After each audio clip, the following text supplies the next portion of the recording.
हैं क्या क्या है, हजारों चुनौतियां हैं। डॉक्टर साहब ने जैसे बोला, किसी एक चीज़ को पकड़ लो आप एंड डू इट, उसमें पूरे डेडिकेशन के साथ, कमिटमेंट के साथ, अपनी ऑनेस्टी के साथ, put your heart into it, put your mind into it. लेकिन आप पहले अपनी पढ़ाई वढ़ाई कर लें, पहले first you should be able to do it. Without being able to do it you can not do anything. पहले सबसे आप अपने पैरों पर खड़े हों।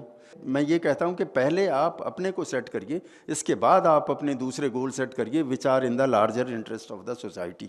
संजीदगी के साथ मेरा मानना यह है कि development should go at micro level and macro level, hand in hand.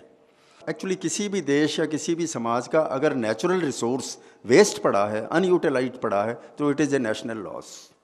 इस देश में इतना संसाधन है, इतना संसाधन है कि अनबिलीवेबल, लेकिन वो यूटिलाइज्ड नहीं है, उसका प्रोफेशनल मैनेजमेंट नहीं है। तो मेरे कहने का मतलब ये है कि हम एज एन इंडिविजुअल भी बहुत कुछ कर सकते हैं, and always try to search कि मैं एज एन इंडिविजुअल बिना किसी ऑर्गेनाइजेशन को ज्वाइन किए, बिना किसी पॉलिटिकल पार्टी को ज्वाइन किए, बिना, मैं सिर्फ अपनी एब्सोल्यूट इंडिविजुअल कैपेसिटी में क्या कर सकता हूँ।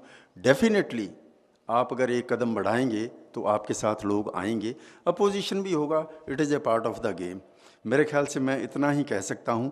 और दूसरा, मैं अगेन रिपीट कर रहा हूँ कि अगर आप मुझे मौका देंगे तो I will be the happiest man to do आपके कैंपस को डेवलप करने के लिए। Thank you very much. नमस्कार। अब जो विद्यार्थी के मन में अगर कोई प्रश्न है तो वह पूछ सकते हैं। मेरा नाम आस्था जोशी है, मैं बीएससी सेकेंड ईयर की स्टूडेंट हूँ। मेरा आपसे ये सवाल है कि हम विद्यार्थियाँ बिना अपनी पढ़ाई में बाधा डालते हुए पर्यावरण के क्षेत्र में क्या क्या कार्य कर सकते हैं जिससे हमारी मतलब पढ़ाई भी डिस्टर्ब ना हो।